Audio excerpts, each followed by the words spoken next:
Pronto. Boa noite. Boa noite.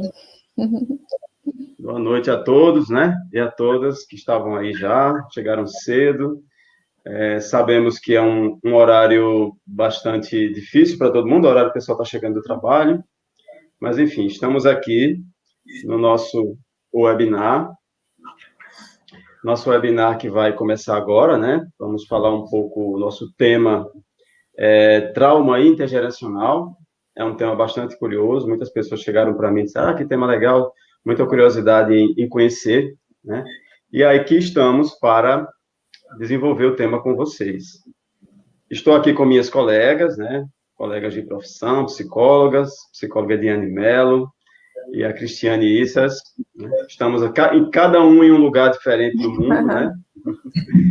O bom da internet é essa questão da aproximação que a gente sente, né, com as pessoas, que a gente possibilita essa aproximação, né? Vou me apresentar um pouco para quem não me conhece. Eu sou Adriano Barros, sou psicólogo.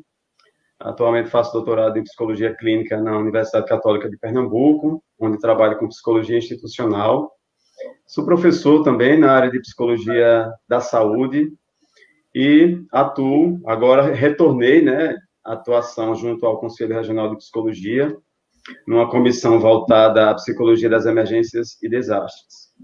E aí, esse webinar, antes de eu passar a palavra para as colegas, esse webinar ele foi motivado a partir de um trabalho que eu e a professora Diane nós temos desenvolvido, com as discussões voltadas para a psicologia das emergências e desastres. E, obviamente, o trauma é um dos temas centrais, né, trabalhados por essa área, no sentido de resgatar a saúde mental daquelas pessoas que passam por situações emergenciais e de desastres, né? Recentemente, nós fizemos um curso não foi de formação, foi um curso básico, mas aí temos novidades depois para falar sobre isso.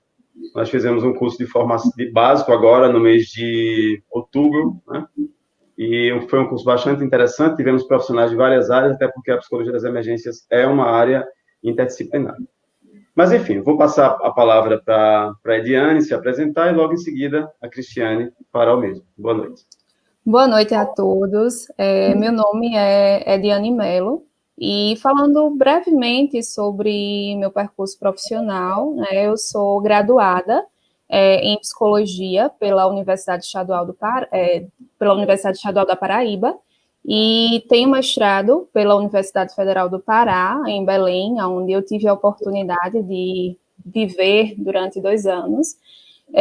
E hoje eu faço doutorado na Universidade de Salamanca, na Espanha, onde eu estou nesse momento. Enquanto vocês estão aí às 6h15, eu estou às 10h15 da noite, 4 horas a mais. E durante 5 anos e meio, eu atuei enquanto professora universitária em algumas universidades privadas da Paraíba e do Rio Grande do Norte. Passei também por uma universidade pública da Paraíba, e agora dei uma pausa, né, em algumas atividades, mas continuo sendo professora nessa nova modalidade online, né? Eu digo que foi a única coisa boa que essa pandemia ela nos trouxe, a possibilidade de fazer esses diálogos, né, mesmo estando em diferentes partes e em diferentes localidades do mundo. Então, desejo boas-vindas a todos. Espero que esse webinar ele possa contribuir para a formação de vocês. E como o Adriano bem colocou, né, a gente pensou, esse webinar ele está sendo organizado por mim, pelo professor Adriano Barros, e temos a honra de ter a psicóloga Cristiane Issas como nossa convidada, né? E esse webinar a gente pensou a partir de uma relação com as áreas da psicologia das emergências e desastres e com a área da intervenção em crise, né, que são 2 áreas complementares e distintas também ao mesmo tempo, porque quando a gente fala de intervenção em crise, nós falamos de um campo multidisciplinar, enquanto a psicologia das emergências e desastres está voltado também a essa perspectiva multidisciplinar, né, apesar de ser focada, né, mais dentro da área da psicologia. E aí foi em diálogo com essas 2 áreas que nós chegamos a esse tema, né, do trauma intergeracional. Então, eu espero que seja um bom evento e que possa agregar a formação de cada um de vocês. Passo a palavra agora, né, à psicóloga Cristiane Issas, que está falando desde São Paulo. Eu, na verdade, do interior de São Paulo. Meu nome é Cristiane Issas e eu sempre me dediquei à prática clínica, desde 1984, e fui me desenvolvendo e correndo atrás nesse sentido.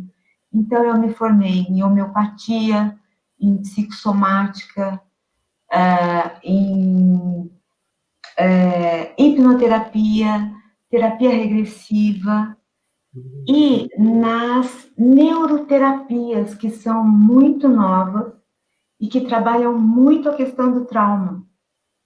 Então, elas são a EMDR, que é um reprocessamento através de movimentos oculares, é uma estimulação não invasiva. Né? O Brain Spotting, que é um ponto no cérebro onde está localizado o registro daquilo que a gente vai trabalhar, que às vezes é um trauma, às vezes é uma depressão, são crenças negativas, são sintomas físicos, às vezes sem a consciência do motivo, né, da crença ou alguma coisa que tenha acontecido, e acho que é muito sobre isso que nós vamos falar hoje, na questão dos traumas transgeracionais. Então, é basicamente isso. Então, daqui a pouco a Cristiane vai voltar, né, trazendo a apresentação dela, e eu queria fazer uma breve introdução com alguns pontos que eu acho que são interessantes para a gente dar esse start no nosso webinar, principalmente voltando-se à questão do próprio trauma, e como é que a gente faz o link do trauma com essa transmissão, né, intergeracional. Então, eu vou abrir aqui uma apresentação breve que eu fiz para vocês, e a gente vai discutindo. Ótimo, vamos lá. Então, acho que começar pelo básico, né? Trauma vem aí do grego, ato, ferida, avaria, derrota, desastre, né? Então, essa experiência pessoal direta com um acontecimento que envolve morte, ameaça de morte, ferimento grave ou outra ameaça à integridade física. A observação de um acontecimento, porque observar também o acontecimento pode gerar a experiência do trauma, ou conhecimento da morte violenta ou inesperada, né, e o ferimento grave, ou ameaça de morte, ou ferimento vivido por um familiar ou amigo íntimo. Então, a gente já tem uma ideia aí de que o trauma, ele não atinge apenas aquela pessoa que o sofre diretamente, mas existem outros tipos de afetação, né? Nos tipos de trauma, a gente distribui entre dois grandes tipos: os traumas provocados por incidentes inesperados, né? Incidentes de curto prazo, perigosos, assustadores, pouco frequentes, ou revividos em detalhes, mas revividos em detalhes, porque geralmente as pessoas que sofrem um trauma direto, um assalto, um acidente, passou por um acidente no campo natural, então ele tende a ficar revivendo isso na memória. E tem um outro tipo de trauma que é provocado por esses agentes que são estressores constantes e repetitivos, né? Aí a gente pode ter o exemplo de pessoas que sofrem constantemente abusos sexuais. A gente teve aquele caso daquela menina de 10 anos que a justiça permitiu o aborto que aconteceu na cidade do Recife, e essa menina, ela passou vários anos tendo o corpo violentado, ou seja, a vivência do trauma era praticamente cotidiana para essa criança. Então, esse tipo de trauma, o nosso inconsciente, ele tende, né? Não é uma regra, mas ele vai tender a recalcar, a reprimir algumas lembranças ou alguns detalhes, para que o sujeito possa, inclusive, sobreviver, a continuar sobrevivendo, né? E aí nós temos os fenômenos psicocorporais, né? Que o Berceli vai trazer. O Berceli é um psicólogo americano que trabalha na linha da análise bioenergética, e ele localiza no corpo, em alguns músculos da bacia, né, a localização das tensões provocadas por trauma, porque são músculos que fazem o fechamento corporal para a proteção dos órgãos vitais. E aí nós temos o primeiro tipo de trauma aí, que é a traumatização vicariante. Essa a gente faz uma conexão direta com o tema do nosso webinar, que é uma mudança inconsciente no pensamento devido a uma exposição a experiências traumáticas de outras pessoas. Então, essa exposição a uma experiência traumática de uma outra pessoa pode ter impacto também emocionais naquela pessoa que presencia ou que tem contato com as informações. E tem a fadiga de compaixão, que é também um fenômeno interessante, que é uma intensa experiência onde as emoções são suprimidas ou reprimidas. Muitas vezes para dar apoio a quem passou pelo trauma. Então, é aquela história de dizer assim, eu não posso chorar, eu não posso demonstrar à pessoa que passou pelo trauma que eu estou sentindo alguns efeitos, porque eu tenho que ser forte para auxiliá-la. Então, você tem aí a fadiga de compaixão, né? E aí nós entramos nos níveis de pessoas afetadas por desastres, ou diretamente por traumas. Você tem os sobreviventes primários, que eles são mais expostos ao acontecimento traumático. Você tem os sobreviventes secundários, parentes enlutados, por exemplo. As equipes de atendimento e resgate, né, as próprias comunidades, de maneira geral, profissionais de mídia, ligados ao governo, que acabam acompanhando todo aquele movimento, vendo o sofrimento, e acaba também aquele sofrimento ressoando na vida psíquica dessas pessoas. E também pessoas vulneráveis, o contato com notícias, né, até pessoas que acompanham o evento, não estando muito de perto, mas o contato com notícias, eles acabam experimentando algum tipo de sofrimento, né? E aí vem a transmissão transgeracional ou intergeracional do trauma. Pegando esses exemplos que nós vimos, a gente traz a noção de ancestralidade, né? Inclusive, hoje, nós estamos aí no dia 20 de novembro, Dia da Consciência Negra, e aí quando a gente lembra, na verdade, quando nós lembramos, na verdade, o que toda a população negra passou no Brasil, né? Lembrando os ancestrais escravos, e como esse trauma foi passando de geração para geração e ecoa ainda nas gerações que estão hoje, né, nos nossos dias atuais. Então, essa ancestralidade é a base para se pensar essa transmissão transgeracional do trauma, né?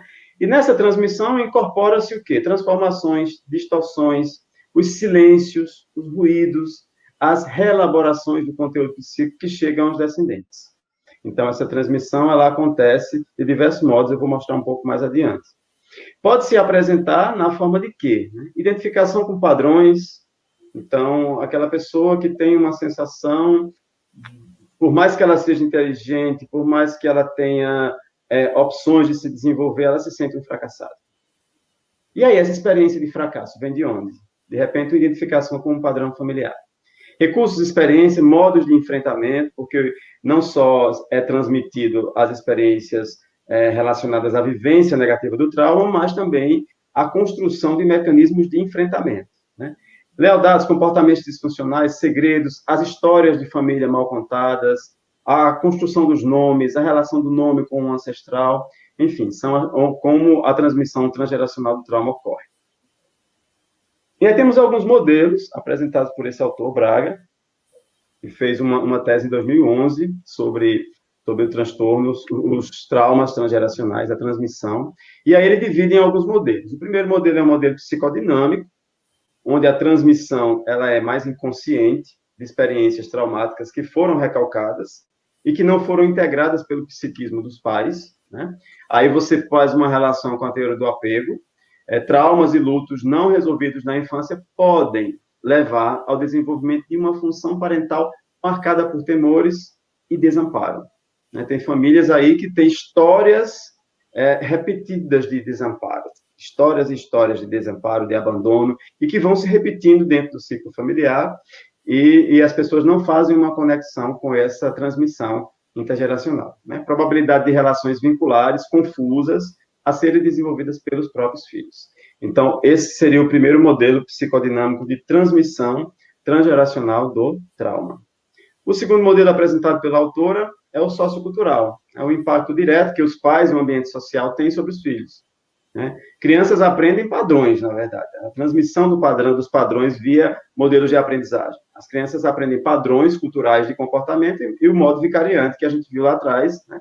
que é fazer uma relação com a vivência negativa que o outro vivenciou, né? A observação e essa interação que a criança tem com essa história transmitida tanto pela cultura, porque os traumas não necessariamente estariam localizados em sujeitos, mas em comunidades como um todo, em sociedades como um todo, por exemplo, sociedades que passam por guerras, sociedades que passam por tragédias ambientais, né? Então, a gente poderia fazer essa associação do modelo sociocultural. O próximo modelo é o modelo dos sistemas familiares, né? O estilo comunicacional entre as gerações. A qualidade da comunicação sobre o trauma vai determinar a qualidade da adaptação dos descendentes, né? Não se limita, obviamente, ao papel dessa oralidade, mas essa transmissão a partir dos sistemas familiares se expressam através de gestos, expressões faciais, corporais e sintomas também somáticos, né? O que é transmitido não é necessariamente o trauma, mas pode ser também os efeitos e os prejuízos desse trauma na função parental.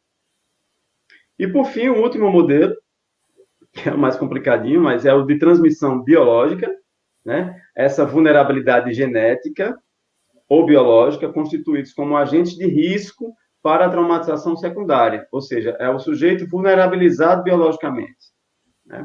Por que determinadas doenças se repetem, não só por padrões biológicos, genéticos de transmissão, mas doenças que nem têm essa característica diretamente ligada a uma transmissão genética, né? A influência genética, ela não é determinante nesse modelo, né? Não é essa coisa rígida, porque não existe esse gene isolado que seja responsável por essa transmissão da experiência do trauma, né? Dos resultados dessa experiência. Ele é um mecanismo um pouco mais complexo e vai envolver a interação entre múltiplos genes e o ambiente, né? Que o Foley vai chamar de epigênese, ou seja, a interação de genes com as vivências ambientais. As disposições psíquicas que muitas vezes são herdadas, né? Você pega um pai que tem, por exemplo, um transtorno obsessivo-compulsivo, e essa compulsão ele já traz lá da família, né? Ele já traz dos pais ou das pessoas responsáveis pela educação, e, consequentemente, essa forma obsessiva de organizar a vida, ele vai também transmitindo para essa criança, para esse filho, para essa pessoa que ele cria, né? As disposições psíquicas herdadas, para se tornarem eficazes, necessitam ser estimuladas por experiências reais. E aí vem o que eu acabei de falar, né? O estímulo dessa experiência de aprendizagem que vai passando de geração para geração. Freud até fala alguma coisa sobre neurose familiar, né? Como esses sintomas eles vão sendo adquiridos e passados de geração para geração e reforçados por esses modelos de repetição neuróticos. E aí, obviamente, são mecanismos potenciais, né? Como a gente disse lá atrás, a transmissão biológica ela não é determinante. São mecanismos potenciais que funcionam onde? Na interação intersubjetiva.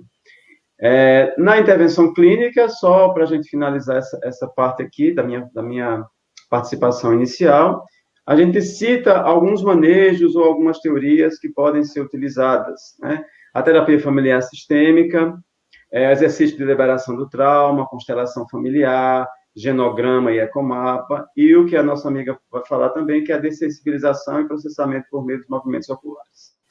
Então, a gente finaliza esse primeiro momento aí de instigar vocês a pensarem em algumas coisas, e a fala agora para a Cristiane.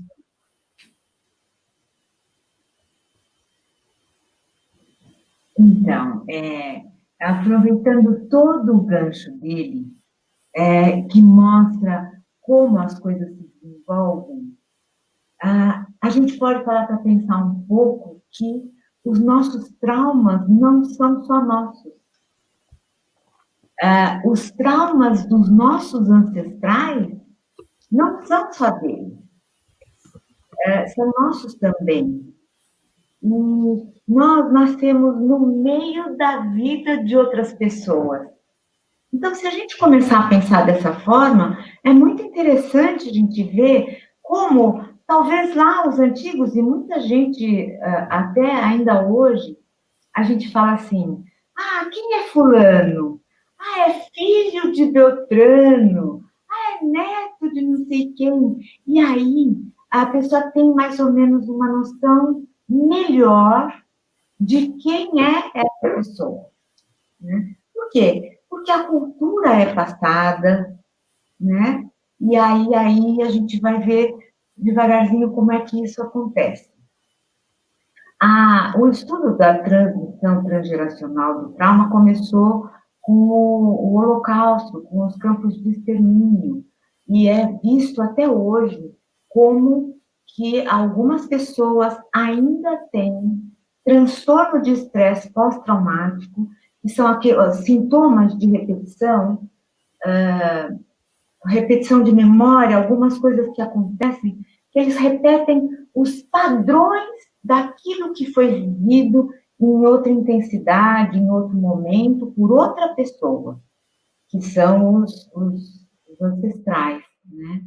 Então, é muito interessante a gente observar que existe sintomas atuais. Por exemplo, um grande empresário, num momento em que está tudo bem na vida dele, não aconteceu nada, não sofreu nenhum assalto, nenhum trauma que seja dele, do nada, ou a gente acha que é do nada, mas nunca é do nada, ele começa a apresentar sintomas de transtorno de estresse pós-traumático. E aí ele não consegue se desenvolver, se aprofundar no trabalho, ele não consegue se manter numa reunião, ele tem crises de ansiedade, começa a desenvolver síndrome do pânico, e a gente fala, nossa, da onde? Está tudo bem. Essa pessoa mesma diz, está tudo bem. Né? E é nesse momento que eles vêm procurar a terapia. Eu vou compartilhar com vocês algumas coisas para ficar um pouco mais claro. Deixa eu ver.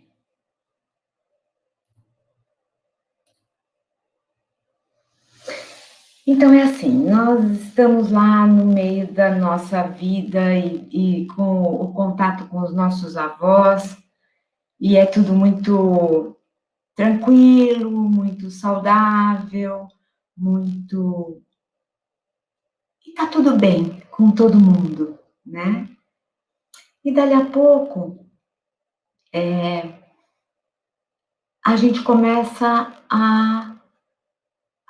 a questionar algumas coisas, a ter alguns sintomas, e aí a gente vai olhar um pouco para o nosso sistema, né? O indivíduo está aqui, ele nasce em algum momento da sua família nuclear, que é pai, mãe, irmãos, né? E é outro momento da sua família de origem, que é dessa família que vem os costumes, as crenças,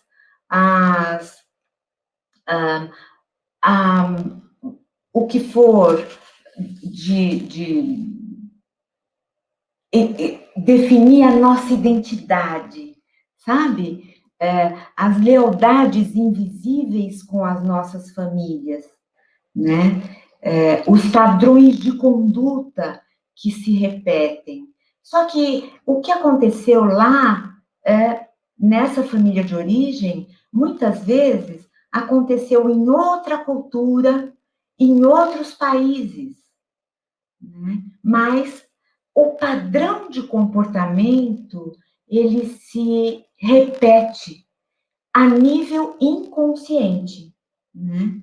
Então, por isso que a gente não sabe de onde vem, né? Geralmente vem de pessoas que não somos nós.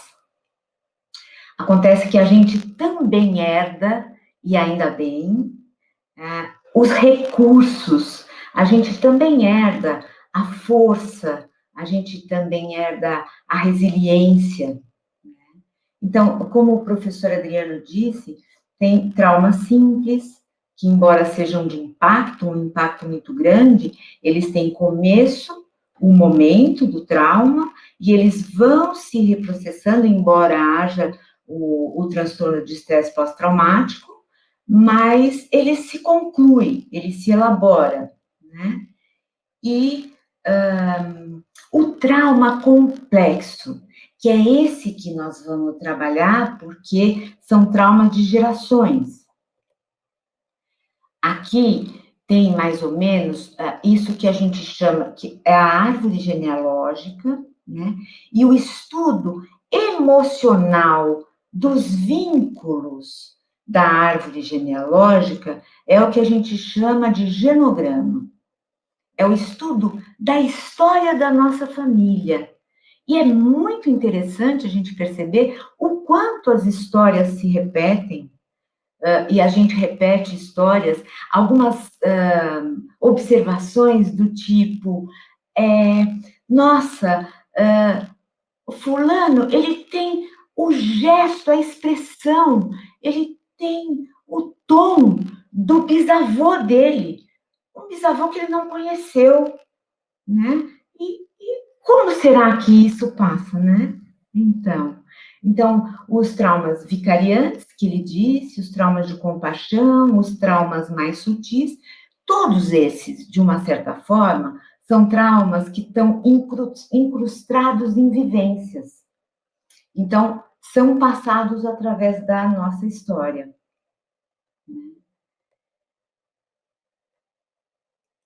Esses tipos de traumas são os chamados traumas complexos, são traumas que essa pessoa que está nesse momento, ela acorda num momento traumático, e o trauma tem continuidade.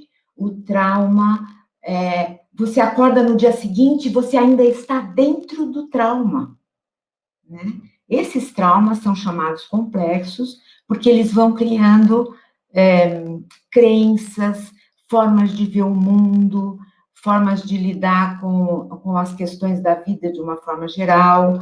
Então, como aquele exemplo que eu estava falando, né, do empresário bem-sucedido, feliz, com uma família bem e está tudo bem, de repente, ele começa a sentir medo de perder tudo, medo de passar fome, frio.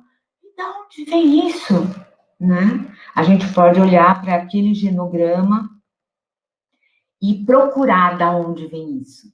E a gente vai ver repetição de padrões, né? Então, tem coisas assim, traumas de destruição, que a própria natureza, e aí não é ninguém contra ninguém, não tem a crença do ser humano que não seja bom, ou que tenha feito algum mal, ou que sejam, né? Ali, nesse tipo de trauma complexo, que são as catástrofes, né? As pessoas se unem. Então, nesse tipo de trauma, as pessoas trazem outras crenças, as pessoas trazem uma outra história, né? Outros sintomas, né? Às vezes, um sintoma de despersonalização, de desrealização, como se a pessoa estivesse vivendo dentro de um pesadelo, né? Então, aí a gente pode também procurar se existiu na história da família ou na história da cultura, né, do país da onde vem a família, alguma coisa nesse sentido de destruição, mesmo que as pessoas nesse contexto tenham se ajudado, e então os medos vão ser outros, né? Medos como se a gente estivesse dentro de um pesadelo. Então, vamos olhar um pouquinho para como isso é transmitido de uma geração que às vezes vem de tão distante, né? O trauma transgeracional é aquele que vem de gerações anteriores, lá da cultura de outros países e tal. E o trauma intergeracional é aquele que é passado de pai para filho, de avó para neto, tendo tido o contato direto, olho no olho, como a gente diz, né? Por quê? Como é que isso acontece? Né? A transmissão, ela é feita através do contato neurológico da mãe, a princípio, com a criança. Se vocês repararem na história de vocês, na vida de vocês, ou numa criança que vocês tenham pego no colo, a gente pega a criança, embala, né, perto do nosso coração. E os nossos olhos encontram com os olhos da criança, de maneira que o hemisfério direito esteja conectado com o hemisfério direito da pessoa que carrega o nenê, com o hemisfério direito do nenê. Esse é um cérebro, como a gente diz, é um cérebro mudo, né? Ele não é verbal. A conexão entre essas partes do cérebro, ela é só física, emocional. Então, é muito interessante de observar também como se desenvolve o cérebro. O cérebro se desenvolve do hemisfério direito para o hemisfério esquerdo, que depois, quando começa a desenvolver a linguagem, e de dentro para fora. Então, esse pontinho azul clarinho aqui no miolo desse cérebro é o que a gente chama de amígdala cerebral. Aqui está localizado tudo o que a gente sente, emocional ou fisicamente, né? E isso que a gente sente é passado para o tronco cerebral e para a medula espinhal. E aí a gente vai observar que a gente sente a taquicardia, a sudorese, o frio na barriga e todos os sintomas físicos de um sentimento. Esse sentimento pode ser qual for, tá? A tristeza, a alegria, o medo, às vezes os sintomas fóbicos que geram sensações físicas tão nítidas, né? Tudo quem manda é essa partezinha minúscula do cérebro, no miolo do cérebro, que manda informação para o corpo inteiro. Então, por isso é que o trauma intergeracional, ele é passado através do momento da vinculação da mãe com o bebê. Nesse momento, é que está se formando o primeiro vínculo, que é esse vínculo que vai ser observado dentro da prática clínica como um vínculo seguro ou inseguro, um vínculo ansioso, ambivalente, ou a não formação do vínculo, se não existiu. Às vezes a criança é deixada num orfanato, onde ela é muito bem cuidada na prática, mas não existe essa interação de humano, aonde é passado esse coração batendo, esse olho, esse hemisfério direito com o hemisfério direito, né? Então, aí, o vínculo fica mais receoso de ser formado, o vínculo fica, como a gente chama, inseguro ou muito frágil, né? Então, conforme o olhar da criança consiga fixar o olhar do adulto e a expressão do adulto, entra em cena os neurônios espelho, né, que é muito simpático. Se você tiver um nenê, se você tiver contato com crianças pequenas, tenta observar isso. Se você faz uma cara alegre, cheia de energia, o bebê que nem fala ainda, ele vai fazer essa cara igual. Se você fecha a cara numa expressão mais fechada, mais entristecida, talvez, o nenê faz a mesma expressão. E é isso que a gente faz também para estabelecer a empatia com as outras pessoas, né? É através desse neurônio espelho. A gente repete a expressão facial do outro quando a gente está prestando atenção no que o outro está falando. Se você observar duas pessoas conversando e elas estão bem vinculadas nessa conversa, você vai ver que um fala, e aconteceu uma coisa comigo, o outro faz, e é mesmo. Então, essa vinculação através do neurônio espelho faz com que o ouvinte sinta aquilo que aquela pessoa que está falando está sentindo, ou o sentimento, a sensação que aquela pessoa está transmitindo, né? E por aí o ser humano se vincula e se entende, né? Então a gente fala, a empatia não é nem simpatia, nem antipatia, mas é você sentir que a outra pessoa está entendendo o que você está falando. Isso é fundamental nos vínculos. Mesmo que você não consiga acessar tudo o que você está sentindo, você não consiga expressar em palavras. Então, a gente não se sente sozinho quando existe um olhar de acolhimento, mesmo que seja num momento de catástrofe, de guerra, de desamparo, né? Você vê essas ajudas humanitárias das pessoas que vão cuidar da saúde, da alimentação das crianças da Etiópia, por exemplo, a troca de olhares, e depois eles fazem uma reportagem que eles vão mostrando e mostram a criança depois, né?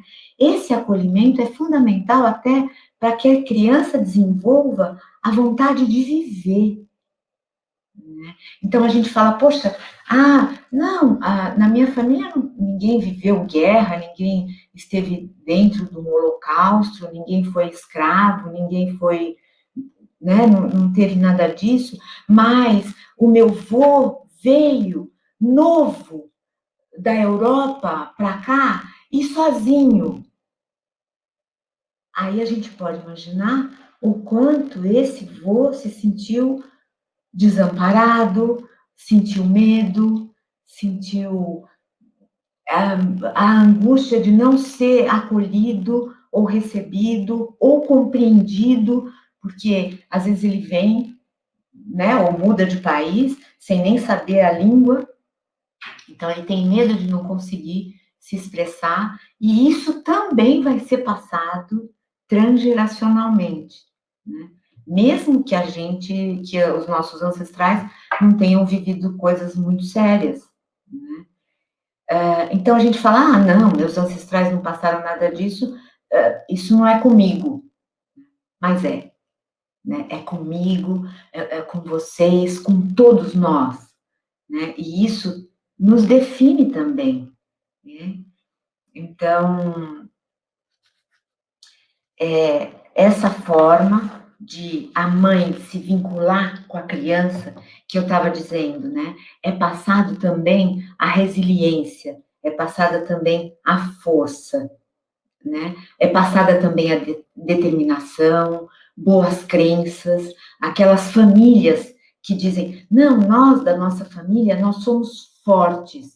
Essa família que se diz forte, com certeza, ela passou por traumas, por dificuldades, mas ela elaborou de um jeito a se entender como forte, não tão vulnerável, né? Porque superou os traumas, porque elaborou os traumas. Então, hoje em dia, existe a gente que trabalha com EMDR, se une, né, vai até aonde aconteceu um trauma extremamente recente, ou um incêndio da Boate Kiss, por exemplo, né, que o pessoal do EMDR foi lá, e a tentativa é trabalhar o trauma ainda ativo, enquanto ele não está ainda cindido no cérebro, espalhado no cérebro, para você pegar um pedaço do trauma, uma lembrança, outra lembrança, uma visão, um sentimento, que aí você tem que pegar cada sentimento separado do outro, cada lembrança separada da outra, para trabalhar, às vezes, um mesmo trauma, né? Se a gente consegue trabalhar o trauma ativo, o trauma enquanto ele está acontecendo, a gente consegue trabalhar ele inteiro. E a gente consegue também trabalhar grupos de pessoas que estão passando por aquele trauma ativo, por aquele trauma complexo.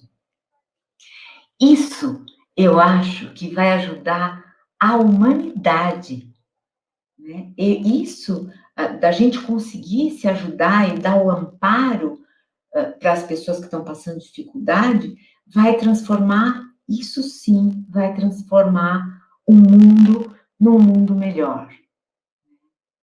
Esse amparo, essa força, essa alegria de quem passou por traumas, por desamparos, é o que a gente pode oferecer, se a gente lembrar que a gente está oferecendo isso para quem vem depois, né? É uma boa forma da gente se definir nossas famílias, definir nossa história e construir um mundo melhor, um mundo de força. E a gente segue, então.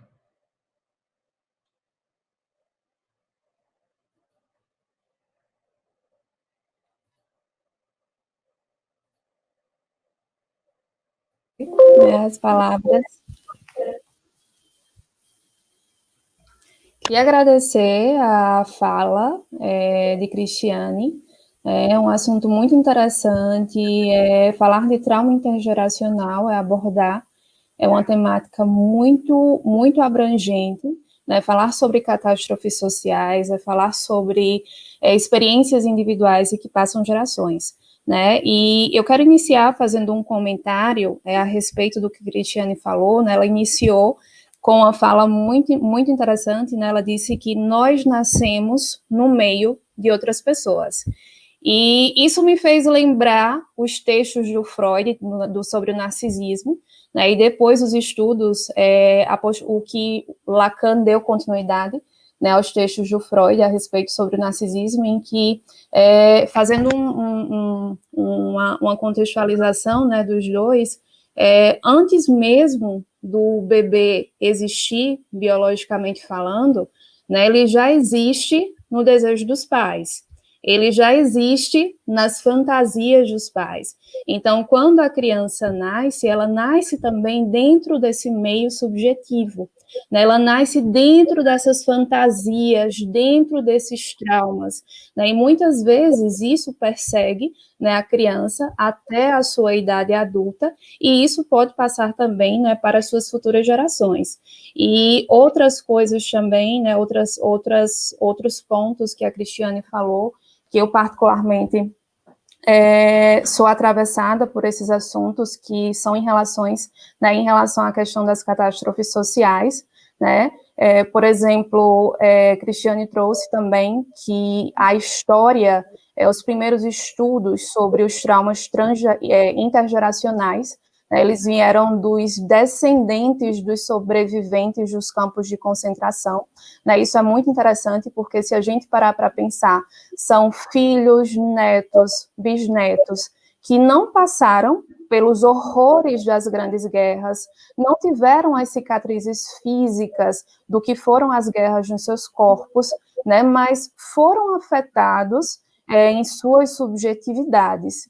E isso me faz recordar de um livro que eu vi recentemente, né, a respeito sobre esse assunto. É um livro um pouco antigo e que, infelizmente, não tem a tradução para o português. É um livro da Ellen Epstein, de 1979, e ela faz um estudo de filhos e filhas de sobreviventes do Holocausto da Segunda Guerra Mundial, ou seja, do horror do nazismo na Segunda Guerra Mundial.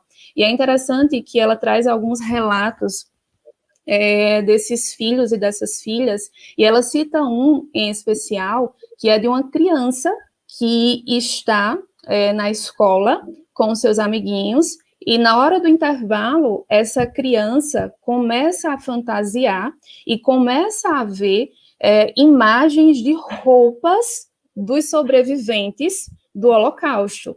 Né? E é interessante porque ela relata que essa criança não chegou a conhecer os seus parentes que estiveram nos campos de concentração. Né? E aí a gente vê né, a maneira como situações como essa podem ultrapassar essas gerações, né, em que pessoas que não participaram diretamente do evento desencadeador, mas mesmo assim foram afetados. Uma coisa interessante também que Cristiane trouxe na sua fala, né, a imagem do 11 de setembro de 2001. Como esquecer o atentado terrorista, né, que sofreu os Estados Unidos no ano de 2001. Né? Na época eu era uma criança, né, e ainda hoje eu lembro o quanto que as cenas, elas me chocaram. Né? E pensar também, por exemplo, um assunto que falar da psicologia das emergências e desastres também é resgatar a catástrofe de Chernobyl, que inclusive foi feita uma série também sobre ela. Né? Chernobyl hoje é uma cidade fantasma. É uma cidade fantasma em que cientistas apontam que, mais ou menos, já que há 20 mil anos, que a cidade onde aconteceu o acidente nuclear de Chernobyl, que possivelmente essa cidade ela possa vir a ser novamente habitada. Então, esse assunto do trauma intergeracional é uma temática muito interessante, né, me faz pensar, porque normalmente, né, quando a gente escuta a ideia do trauma, principalmente no senso comum, a gente pensa muito na ideia de uma experiência individual, de uma experiência em que o sujeito vivenciou algo durante a sua infância e passou por uma situação adversa, e essa situação adversa, sofrida durante a sua infância, repercute na sua vida adulta. E a ideia do trauma intergeracional, né, nós estamos falando de situações adversas, mas que não ficam apenas no campo da experiência individual. São situações que ultrapassam gerações, né, gerações em sua pluralidade, em que pessoas podem ser afetadas entre a terceira e a quarta gerações, né, mesmo sem ter nenhuma relação com esse evento desencadeador. E outras coisas também que eu gostaria de pontuar, né, por exemplo, ainda dentro do campo dos desastres e das catástrofes sociais, que é onde o trauma intergeracional também dialoga, eu trabalho com a temática dos assassinatos em massa na minha tese de doutorado, e isso também é um assunto que me faz pensar, né, a ideia da questão do trauma intergeracional. Que no Brasil nós tivemos 2 exemplos de massacres, de assassinatos em massa, que foi o Realengo, né, o massacre do Realengo, em 2011, se eu não me engano, no Rio de Janeiro, e o que aconteceu também no ano passado, mais recente, na escola de Suzano. Né? Então, estamos falando de eventos catastróficos, né? Estamos falando de eventos catastróficos que, sem sombra de dúvida, produziram um efeito traumático nos sobreviventes, e até que ponto esses efeitos traumáticos não poderão, né, ultrapassar para as posteridades.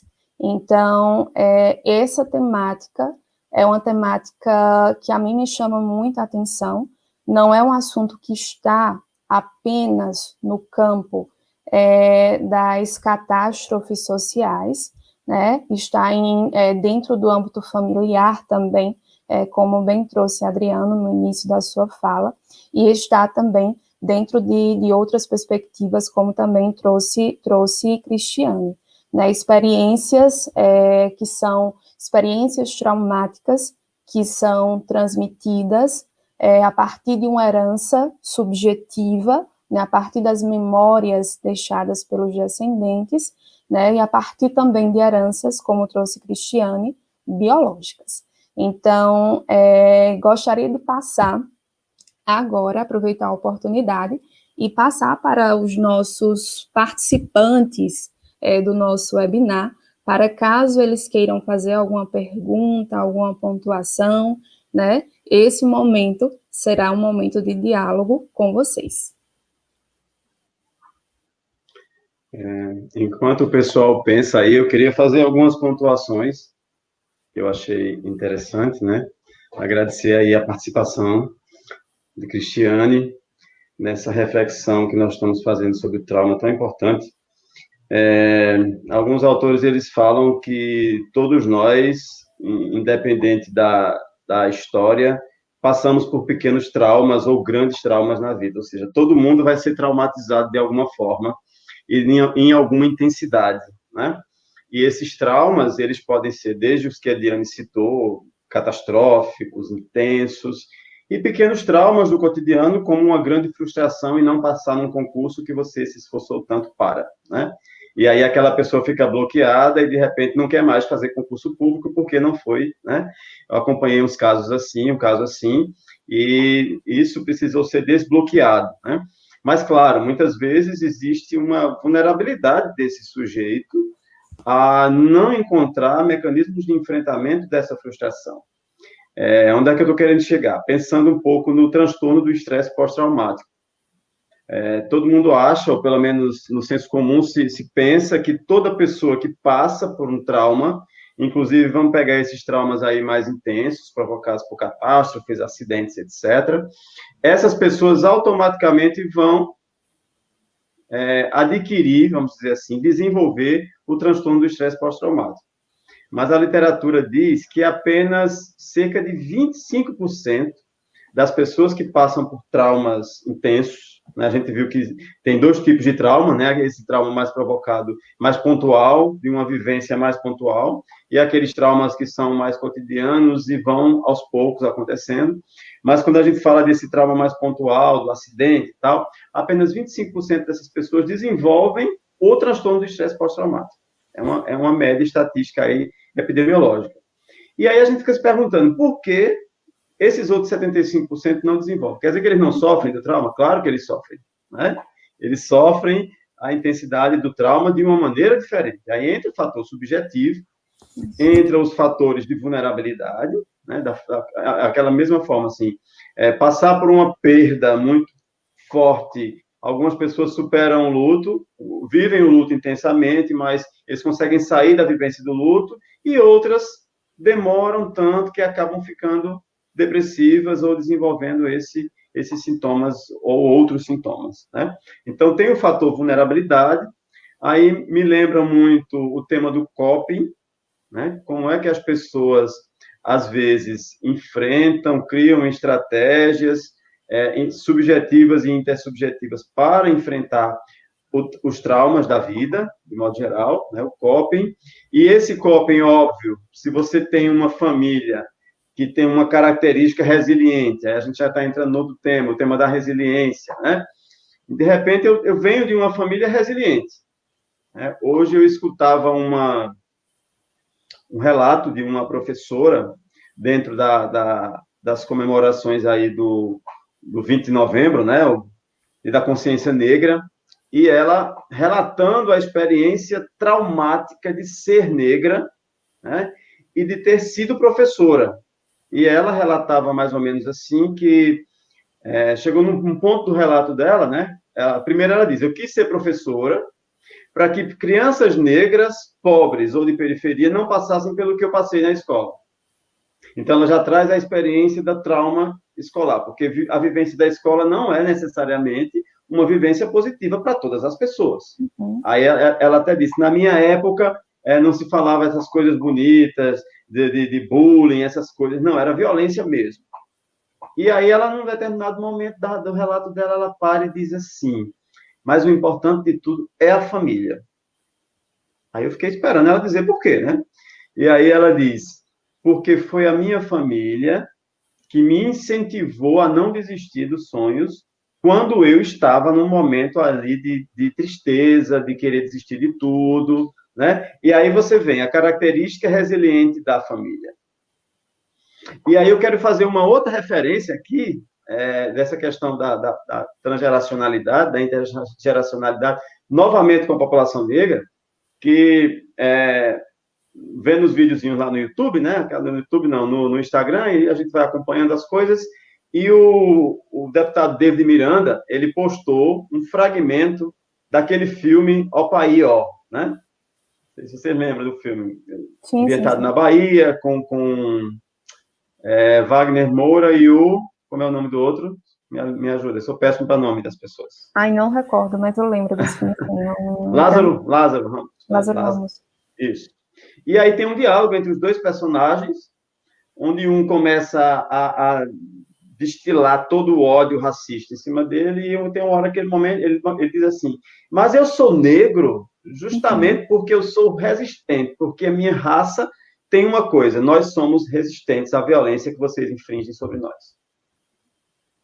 E aí a gente consegue fazer um link com a transgeracionalidade e as experiências que a população negra, né, os ancestrais, nossos ancestrais também, né, que a gente não tem negócio de sangue puro, isso não existe, os nossos ancestrais lá, os escravos, ainda passaram, e que essas experiências de escravização, né, esse trauma de ser arrancado do seu lugar, de ser escravizado, né, vai sendo passado de geração para geração, e hoje, de certa forma, você pode até ainda ter o impacto sobre as gerações atuais. Né? Aí eu queria fazer uma pergunta a Cristiane, aproveitar aqui, o nosso público está bem caladinho, está só ouvindo, né? Ninguém quer participar. Vamos participar. Aproveitamos e deixamos aberto para vocês, né, para colocarem perguntas. Infelizmente, nessa modalidade, o microfone não pode ser aberto, mas pode colocar as perguntas no chat, que faremos a leitura e faremos as discussões. Né? Eu também quero fazer uma pergunta, tanto a Cristiane como o Adriano, que eu quero ouvir uma opinião de vocês, né, a respeito dessa temática. Mas... Tá bom. Certo. Adriano, Pronto. Eu queria até responder acho que Railana, está com dificuldade em relação ao credenciamento. O credenciamento é no Even, tá, Railana? Você vai lá, faz o credenciamento para garantir ter o certificado. A minha pergunta é o seguinte, Cristiane, mais da tua experiência mesmo, porque tem uma técnica que se usa, você falou a história do trauma, né? Então, vamos trabalhar o trauma enquanto ele está ali, vivo, né? Imediato. Fazer essa intervenção direto. E na psicologia das emergências se usa uma técnica chamada diffusing, né? Uma técnica criada lá nos Estados Unidos, ainda ligada à história das experiências traumáticas do pessoal do exército, dos soldados. E o diffusing é justamente essa intervenção imediata que se faz junto à pessoa que acabou de sofrer o trauma, e aí você, né, chega junto e você faz uma intervenção de dessensibilização, né? Para tentar desconectar a pessoa minimamente, claro, daquela situação, para poder você fazer uma intervenção mais pontual, mais aprofundada, aliás, pontual é o diffusing, mas a segunda intervenção que já é feita dias depois, o diffusing, inclusive, tem que ser feito no máximo até 24 horas da vivência do trauma, né? E aí tem, em seguida, o debriefing, que o debriefing é um tipo de intervenção mais a médio e longo prazo. Mas aí, essa tua intervenção que você trouxe, a tua experiência, assim, tu tem algum caso que tu atendeu, que foi interessante, assim, foi emblemático, né, que tu conseguiu trazer essa técnica mais efetivamente? Diz aí. Fiquei curioso. Eu não participo da rede humanitária do pessoal do EMDR. São pessoas que podem se movimentar aí até onde está acontecendo o trauma, e eu não, eu sou mais prática clínica mesmo dentro de consultório, né? Mas eu tenho com muita frequência, oportunidade de trabalhar o trauma ativo, porque a gente mora em São Paulo. E porque um assalto é o caos banalizado, mas ele acontece muitas vezes quando a pessoa está chegando no consultório. Então, a pessoa chega com transtorno de estresse pós-traumático, com sintomas físicos, enfraquecimento físico. A gente perde as pernas. Sim. No trauma, né? A gente vive o congelamento, que é uma outra forma do organismo se comportar para proteger a gente. A experiência corporal, a experiência mais corporal. Isso, né? A gente congela, a gente fica... Alguém que já sofreu um acidente de carro, por exemplo, vê que, conforme o acidente está acontecendo, parece que ele está acontecendo em câmera lenta. O cérebro vai dando esse respaldo, né, para que a gente consiga lidar com isso. E aí, com o EMDR, com o Brain Spotting, a gente observa, porque a gente vai fazendo a estimulação visual, às vezes a estimulação auditiva e às vezes tátil, com o aparelhinho que, né, pulsa, e a gente vai percebendo que a elaboração vai acontecendo nesse mesmo momento. Então, a pessoa fala, eu ia morrer, eu estava morrendo, eu tinha certeza que por exemplo, né, que o assaltante ia me matar, né? E então, mas aí eu sobrevivi, mas aí eu sou forte, mas aí passou. E então, eu cheguei aqui. Então, a gente vê, a gente ouve o reprocessamento acontecer com a estimulação. Isso, no momento do trauma ativo, fica muito claro. Então, às vezes, um acidente acabou de acontecer e o trauma ainda está ativo, né? A gente não está recolhendo a pessoa do momento do trauma e trabalhando. Acontece lá um tempo, 24 horas, até ali você consegue trabalhar, e a gente vê isso acontecer, e a gente percebe que é neurológico isso.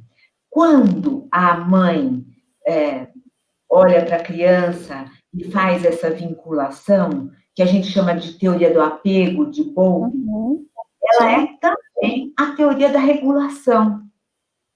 Então, é nesse momento que começa a se construir a janela de tolerância, aonde a criança vai se desenvolver e vai conseguir suportar. Daqui até aqui, ela suporta. Quando passa, ela cinde. Quando passa para baixo, ela deprime, né? Então, cada pessoa, claro, isso vai variar de pessoa para pessoa, tem o seu grau de facilidade de sair do trauma. Algumas pessoas são mais resistentes, porque estão mais vulneráveis, outras pessoas saem com essa facilidade que eu falei, o reprocessamento acontece em menos de 1 hora. E isso é interessante também, porque, pegando o gancho da psicologia das emergências e desastres, né, existem muitos autores que apontam quais são os fatores de riscos, né, em relação a pessoas que apresentam a maior dificuldade de superação diante de eventos traumáticos. E esses fatores de riscos, né, se incluem pessoas que já apresentam algum quadro psicopatológico, crianças também, né, idosos. Então, a gente poderia pensar, né, que esse processo de elaboração, como você pontuou, vai depender também das condições psicológicas, né, em que essa pessoa ela se apresenta. E o momento em que ela está também durante o momento em que ela está vivenciando também, né, durante o evento traumático. Se ela apresenta alguma psicopatologia, né, se já passou por alguma situação antes semelhante. Então, eu acredito que tudo isso vai contribuir também para a gente pensar possíveis estratégias futuras de elaboração.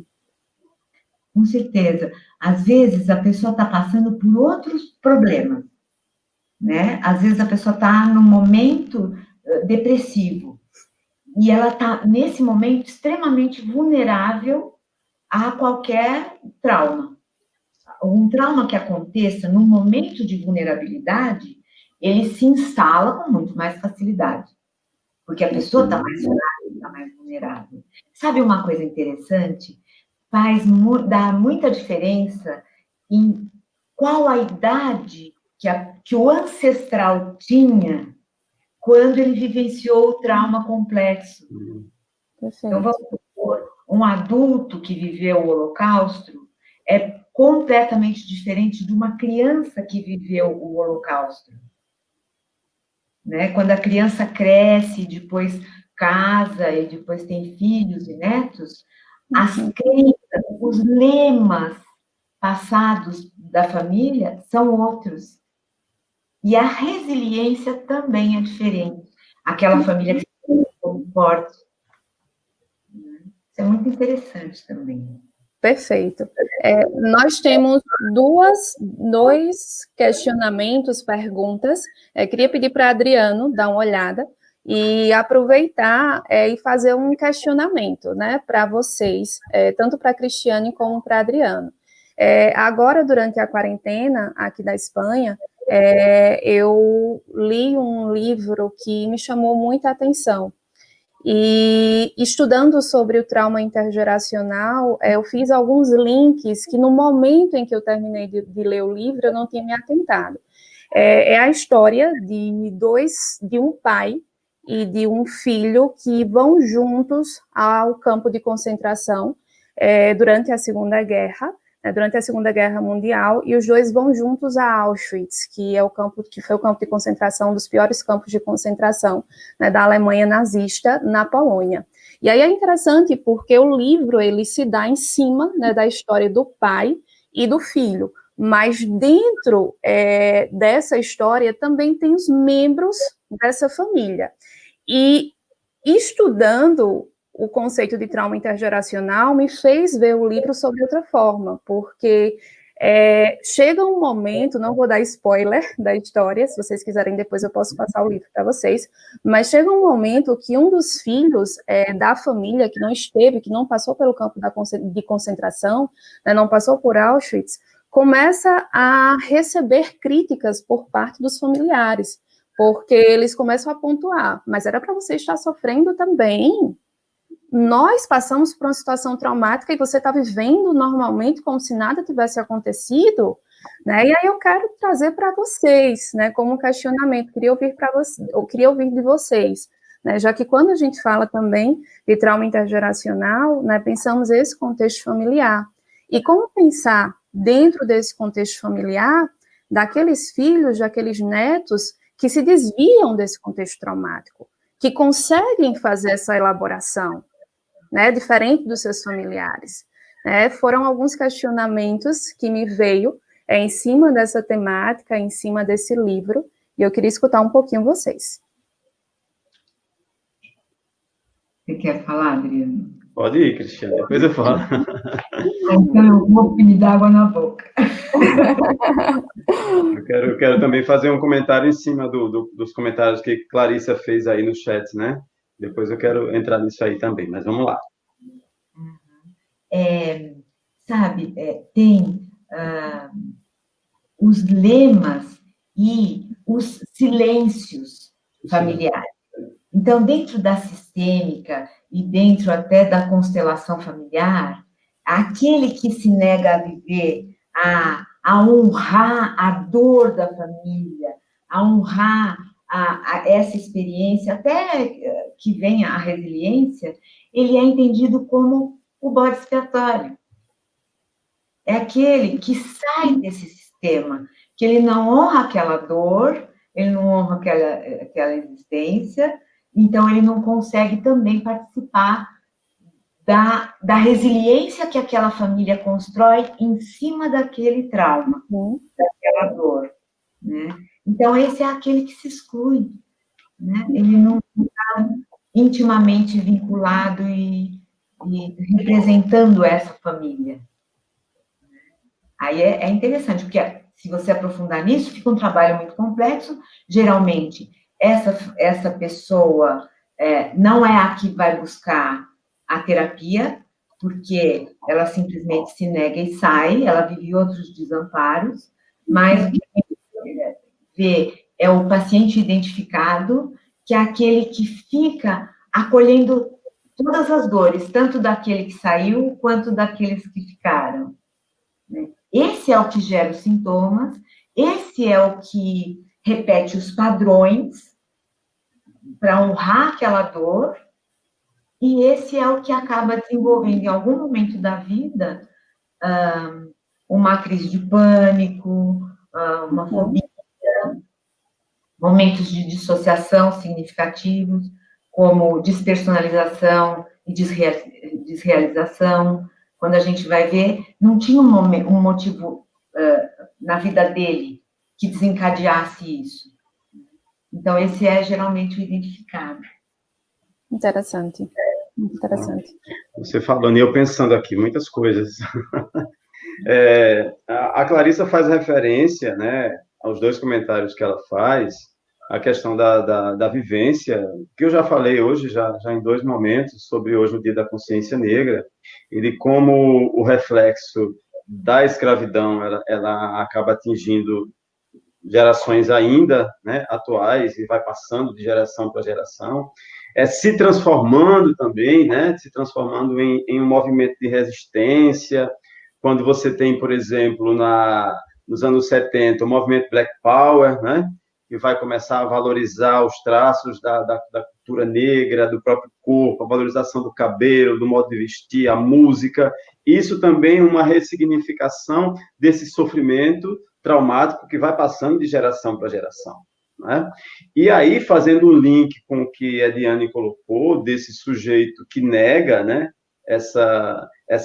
esse passado traumático que faz parte dele, né? Não é que a gente tem a ideia de dizer assim, você tem que sofrer. Não é isso. Mas é o reconhecimento e o respeito pelo sofrimento dos que vieram antes, né? E aí você vê, por exemplo... Oi? E a força que você vai receber dos seus ancestrais. Exatamente. Isso, né? E aí você vê esse comportamento que eu acho que a gente poderia associar a esse comportamento negacionista mesmo, que nós temos hoje. O Brasil, por exemplo, é uma sociedade que tem muita dificuldade com a memória, né? Então, as coisas vão ficando esquecidas, rapidinho as pessoas esquecem o que aconteceu, daqui a pouco reelege aquela pessoa que foi impeachmentada, né? Daqui a pouco... Enfim, é uma memória, assim, não sei, o nível de memória do brasileiro. E se falar de história, também é isso. Então, você vê, muitas vezes, pessoas...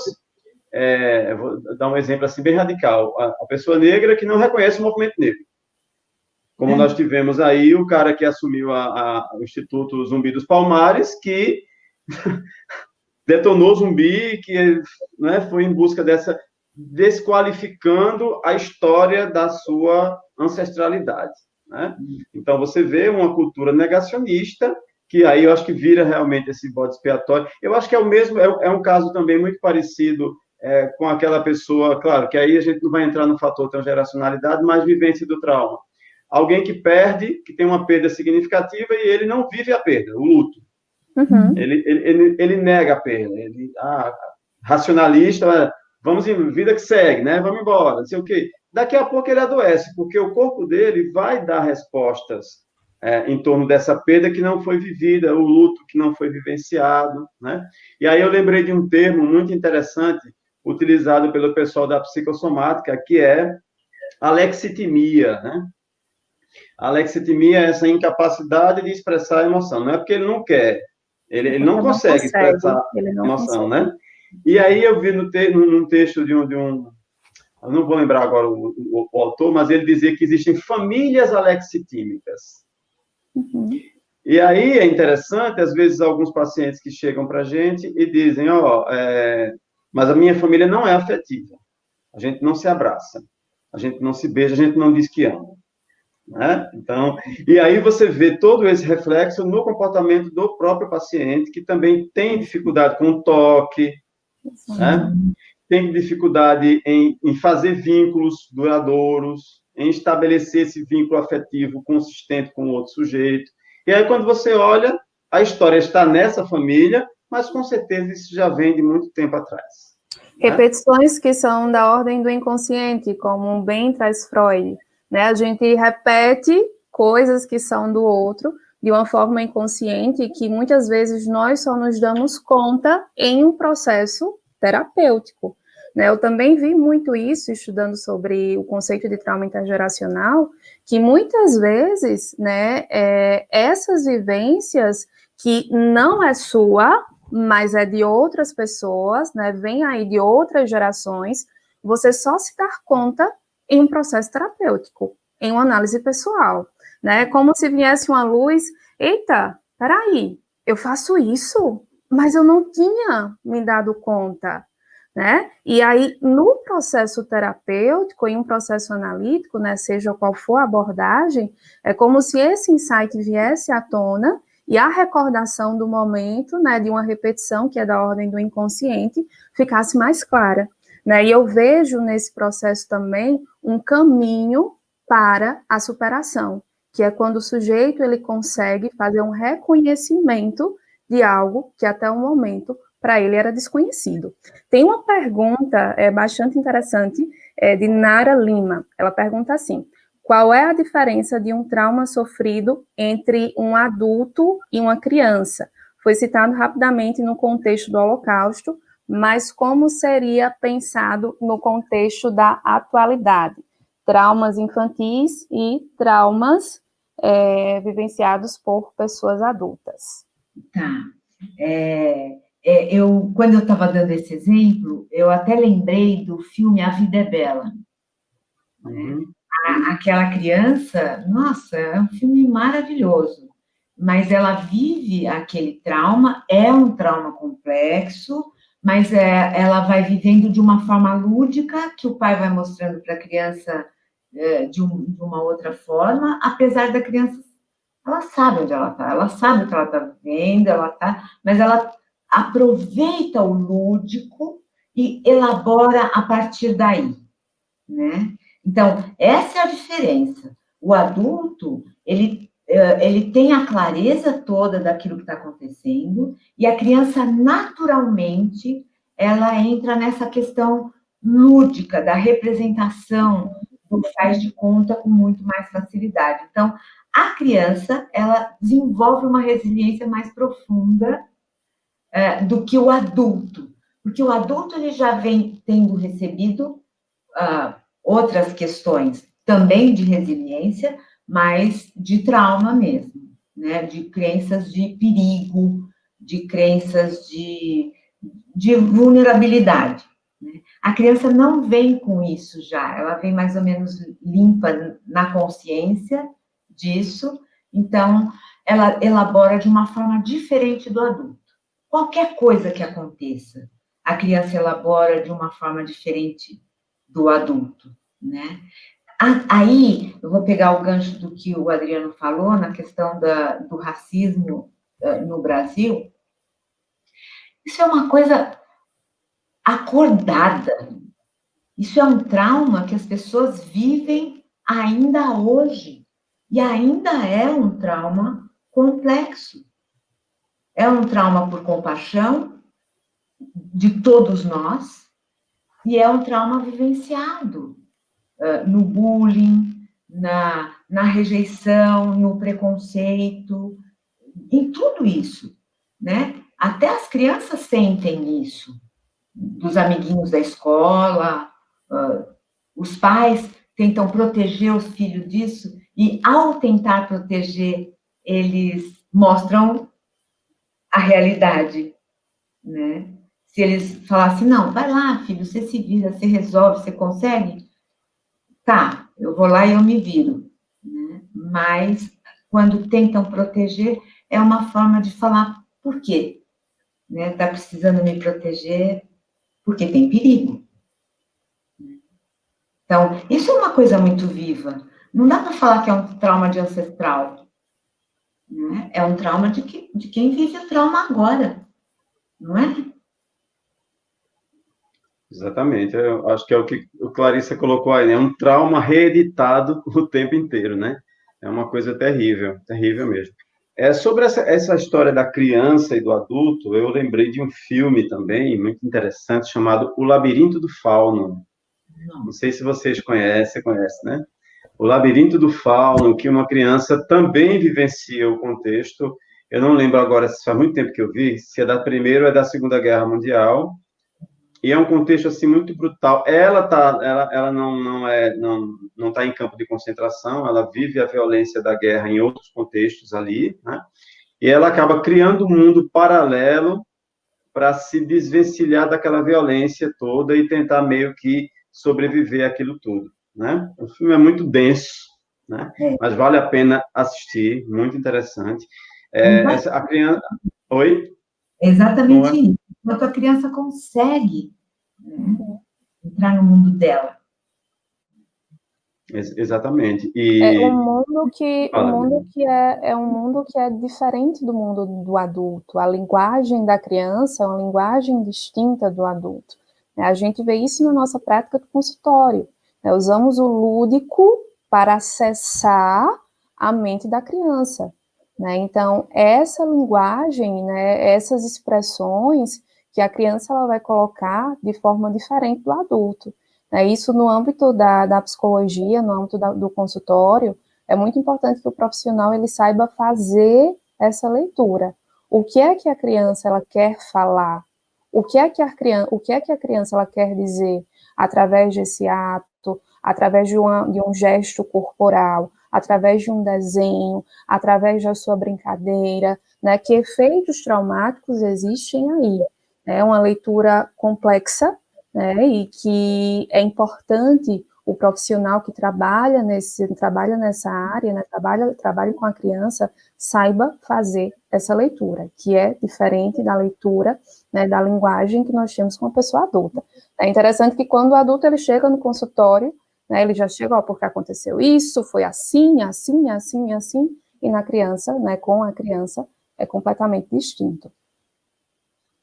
Eu lembrei de outro filme, eu sou o nome dos filmes, nunca vi. Meus alunos ficam, professor, você não faz nada não, só assiste filme. Eu disse, não, eu assisto muito, mas faço também muita coisa.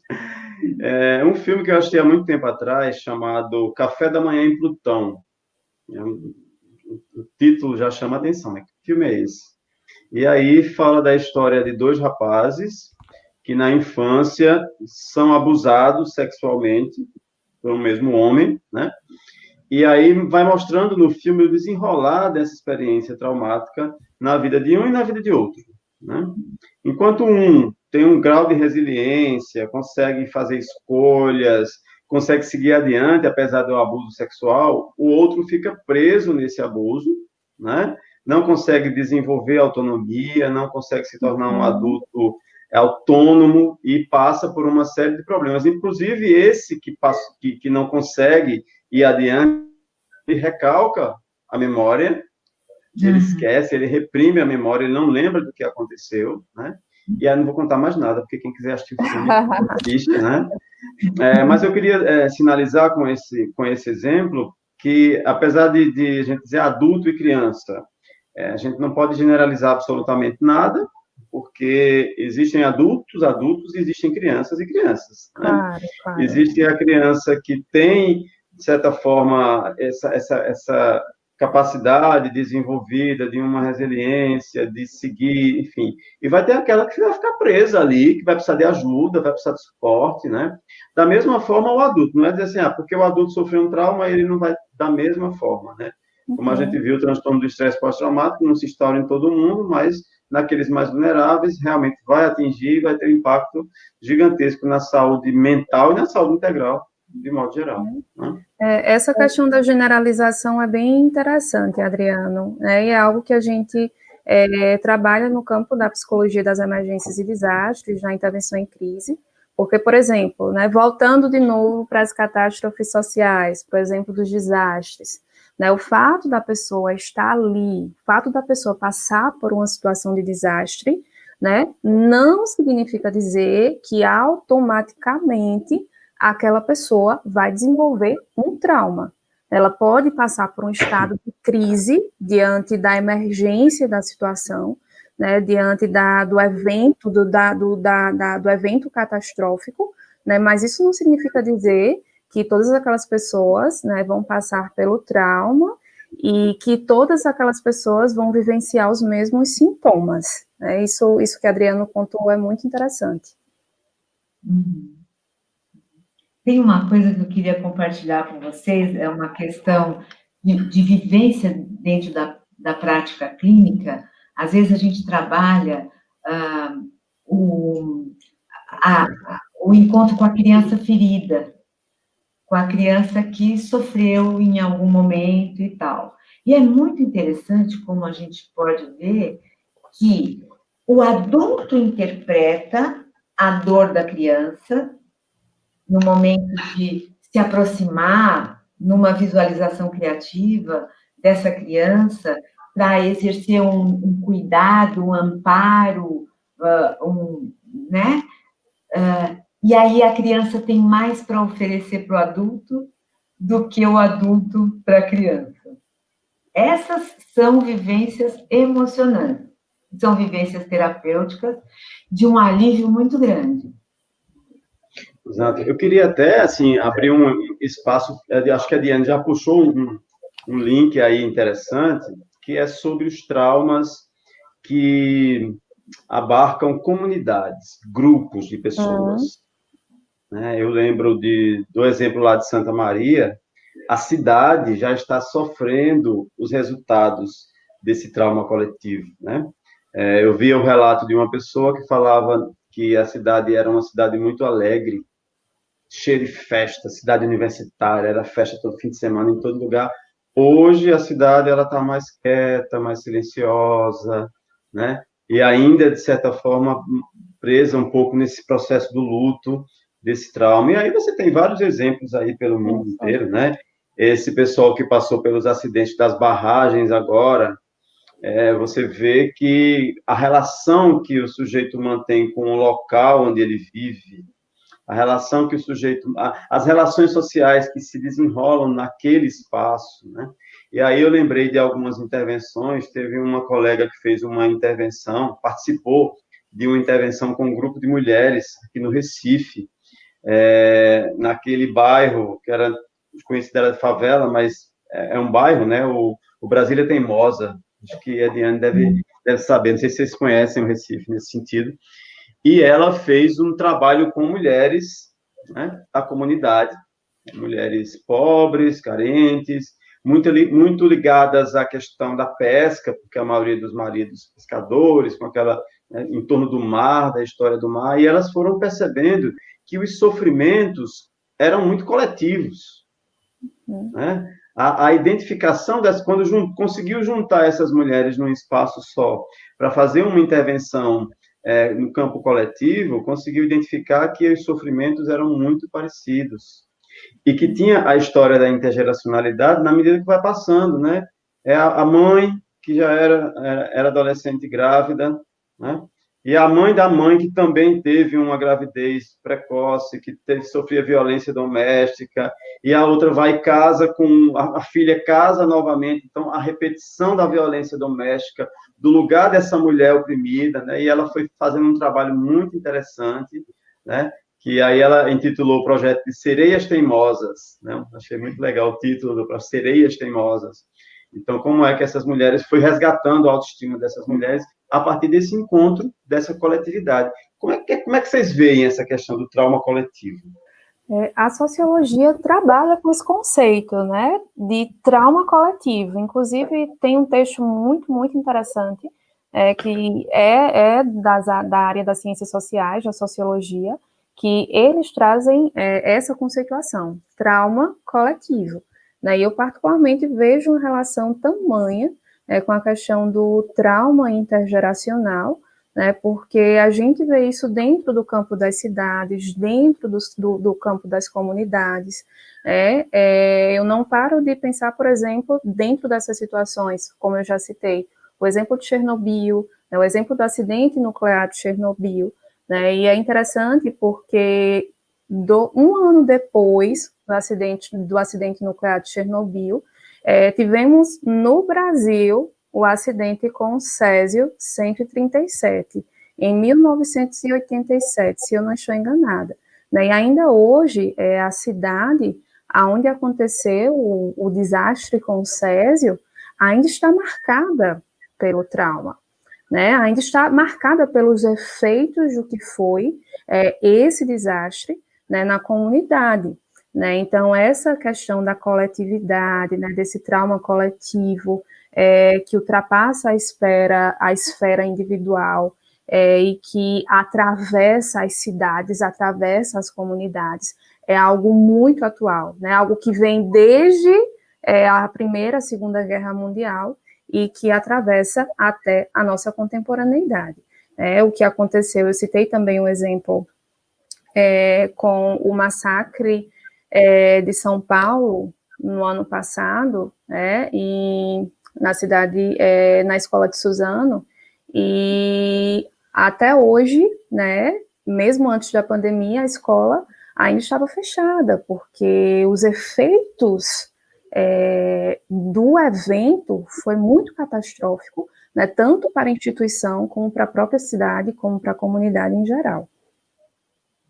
E a escola continua lá, né? Todo mundo que passa em frente lembra, não tem como esquecer aquele espaço, aquele lugar, né? Onde tudo aconteceu, e aquilo vai ficando. Eu lembro da história de um relato de uma moradora de Nova York, que sobreviveu, né, a 11 de setembro, em que ela diz assim, qualquer barulho mínimo que eu escuto, eu estou ali em estado de alerta. E aí você fica imaginando, imagine uma criança crescendo num ambiente onde essa é a mãe da criança. Isso. Exato. Aquela história então é uma criança que vai crescer num ambiente tenso, que vai crescer num ambiente de estado de alerta constante, e os resultados futuros, né, podem vir a acontecer no tocante à saúde mental. Resultados que vão ser para a posteridade, né? Efeitos que vão ser para a posteridade. Essa criança, em algum momento, ela vai desenvolver, por exemplo, uma fobia de avião. Ela estava no colo da mãe, cada vez que a mãe ouve um avião, ela abraça o nenê, ou o coração bate mais forte, e ela vai ter a criança, depois que crescer, que pronto, né? Algum outro momento da vida, ela não vai andar de avião de jeito nenhum. Mas por quê? Não sei. Então, ela está repetindo um padrão de uma imagem de alguém que pudesse, e aí é o trauma vicariante, do compaixão, estar dentro do avião, de um dos aviões da Torre Gêmeas. Então, por mais sutil que seja esse trauma das pessoas que imaginam, ou dessa mãe que está com o neném no colo, que imagina alguém que estivesse dentro do avião e ouve o barulho, e aí essa pessoa, depois que crescer, vai desenvolver esse trauma, se a gente trabalhar o genograma, a história familiar, onde estava essa mãe e tal, ela podia estar no Brasil. Mas se ela começa a pensar nas pessoas que estavam lá dentro dos aviões, e isso começa a dar uma ativação física, daqui a 10 anos, na hora que ela engravidar, ela passa isso para o neném. Quando passar um avião. Então, a gente está falando de todos nós. Eu fico pensando, pensando o nosso trauma atual com a Covid-19, como é que vai ser isso para a nossa posteridade, né? Daqui a 20, 30 anos, quais vão ser os efeitos disso na população, né? Um evento atípico, que eu creio que não vai ser apagado, né? Nem da nossa memória e nem das próximas gerações que estão a por vir. Então, e quantos gatilhos agora estão sendo acionados que aconteceram no momento da gripe espanhola, por exemplo? Sim. Perfeito. Né? Perfeito. E uma repetição de padrão, de medo, de ansiedade, de luto por compaixão. De negação, né? Negação. Então, muitas crises de ansiedade, picos de ansiedade, fobias e síndrome do pânico estão sendo engatilhados ou desengatilhados agora com a pandemia. Exatamente. Eu lembrei a história que algumas coisas se repetem, né? A questão cíclica da história e, consequentemente, tem interferência no nosso cotidiano. E aí a gente faz até essa conexão, que eu acho fantástica, assim, não existe esse psicológico puro, né? Esse psicológico puro é uma invenção da epistemologia psicológica, porque o nosso psicológico está conectado ao tempo inteiro com o social, com o cultural, com o histórico, com a ancestralidade, né? Por exemplo, na gripe espanhola, você via pessoas que não queriam usar máscara, do mesmo jeito. Pessoas que negavam, que diziam que não existia pandemia, né? Pessoas que se recusaram a tomar vacina, porque diz que não era vacina, ia matar todo mundo, né? A gente tem a revolta da vacina aqui no Brasil, no início do século passado, pessoas não querendo tomar vacina, porque o governo ia matar todo mundo. Aí você vem agora, a vacina dos idosos, né, para gripe, aí estão querendo matar os idosos. Então, você começa a te repetir, aí você diz, onde é que vem isso, né? Será que criou-se do nada? Não, está aí, na nossa ancestralidade, passando aí, né, os sintomas, de geração para geração. Muito São interessante. as liberdades invisíveis. Exato, exato. Albert Camus, em A Peste, em 1947, já fazia um retrato fictício dessa situação, né? Eu li também agora durante a pandemia, e era como se eu estivesse, uma obra de 1947, como se eu estivesse lendo agora em 2020, né? As mesmas coisas, inclusive as questões, os rompimentos familiares durante o processo de quarentena, né? E é muito interessante isso. E fazendo só uma ponte com a questão do coletivo com o individual, né, Freud também traz isso no seu texto Psicologia das Massas e Análise do Eu, né, quando ele traz que toda a psicologia é social, pela impossibilidade da gente fazer, né, de fazermos uma análise individual sem pensar no coletivo, né, sem pensar no meio aonde aquele indivíduo ele se encontra inserido. Quando a gente fala de meio, e quando Freud ele se refere, né, nesse texto, é o meio familiar, é o meio de grupos, é o meio da coletividade. Né, e o quanto que essa coletividade influi no comportamento individual e ajuda também, né, na produção de futuros eventos traumáticos e efeitos traumáticos, né, no psiquismo. Eu queria fazer acho que praticamente minha última pergunta, que o nosso tempo aí já tá avançando. Vocês já trabalharam com genograma? Conhecem a técnica? Como é que vocês veem isso? Eu acho muito interessante. É muito Cristiane. Muito interessante trabalhar com genograma, que se não for com genograma, a gente não consegue saber... Não consegue. Se com o genograma, a gente consegue saber com o que a gente está trabalhando, né? Tanto que antes de trabalhar com o genograma, muitas vezes a gente não sabia que a gente está trabalhando com repetição de padrão, né? Trabalhando com gatilhos em momentos de vida, trabalhando com lealdade invisível, a gente não saberia. O genograma é que dá essa história familiar, essa história da formação dos vínculos, essa história da construção da resiliência da família, das crenças, dos valores, dos lemas de família, sabe? Tem famílias, se vocês observarem, tem famílias que, para elas, não tem nada mais importante do que a família em si.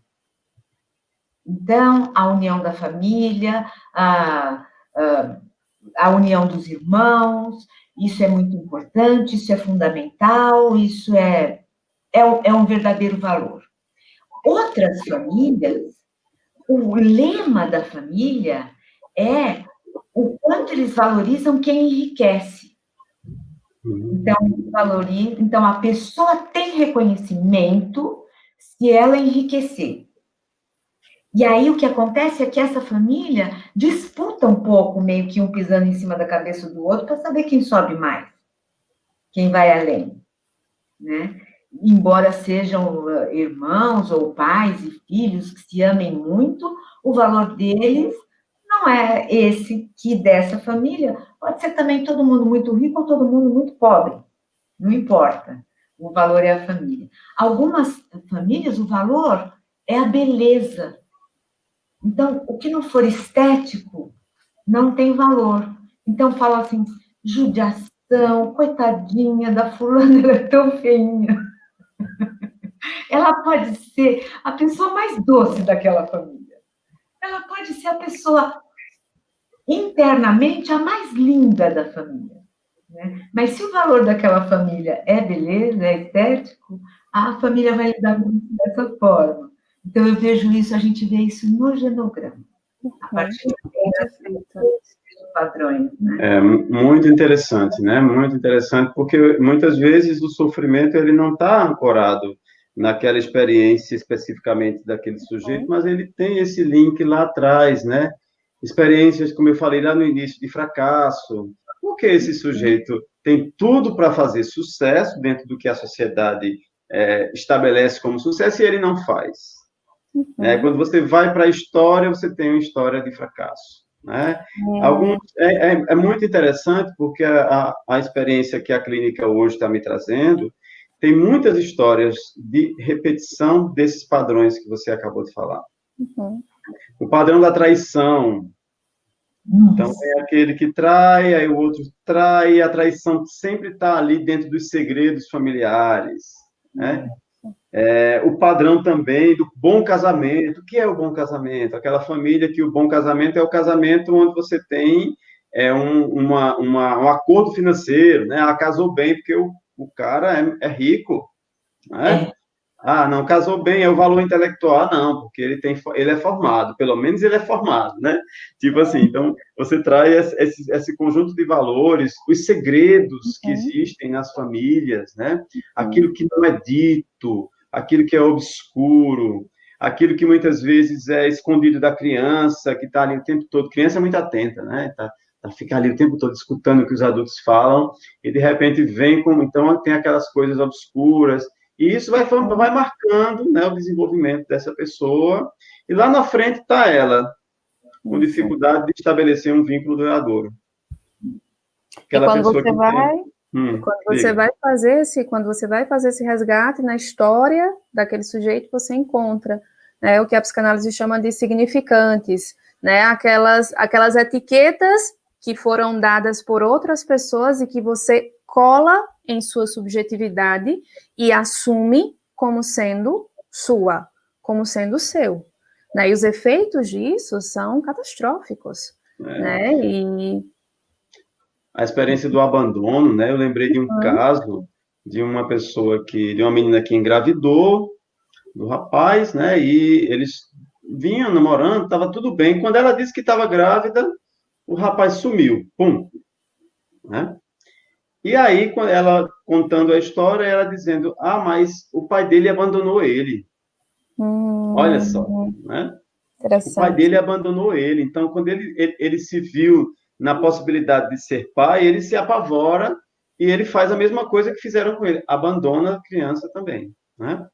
Que bom que depois foi resolvido, mas a princípio foi a reação, né? Foi o modelo que ele teve. Isso. Né? Como nós somos, né? Quando você é pai ou mãe, como você repete, né? A eterna Elis Regina, ainda somos os mesmos e vivemos como os nossos pais. Como nós repetimos, né?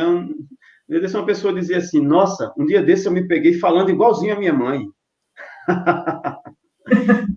Igualzinho a minha mãe. Aquilo que eu tanto odiava, me vi fazendo igual. Igual, falando igual, mesma frase, o mesmo tom de voz. E é impressionante que, às vezes, até a voz se repete como uma encarnação mesmo do sujeito, né? Isso a gente vê muito no psicodrama, né? No psicodrama, quando é aplicado, você traz essas questões. Que criança fala assim, você fala da vovó, mas você faz igualzinho. Exatamente. Verdade. Pessoal, a gente precisa finalizar, porque só faltam para vocês 5 para as 8, para mim 5 para meia-noite. E precisamos finalizar, né? Queria agradecer a Adriano, parceiro de trabalho, e a Cristiane por esse momento de diálogo e por esse momento de construção e desconstrução, né, que foram essas 2 horas que passamos discutindo a respeito desse tema que é tão instigante, tão apaixonante e tão abrangente também, né, e que abriu possibilidades para outros diálogos e para coisas que estavam fora do planejado também, que eu acho que isso é o mais interessante, né, e queria aproveitar a oportunidade para convidar vocês para próximo ano, né, estar atento às novidades que eu e o professor Adriano iremos lançar em relação à temática da psicologia das emergências e desastres.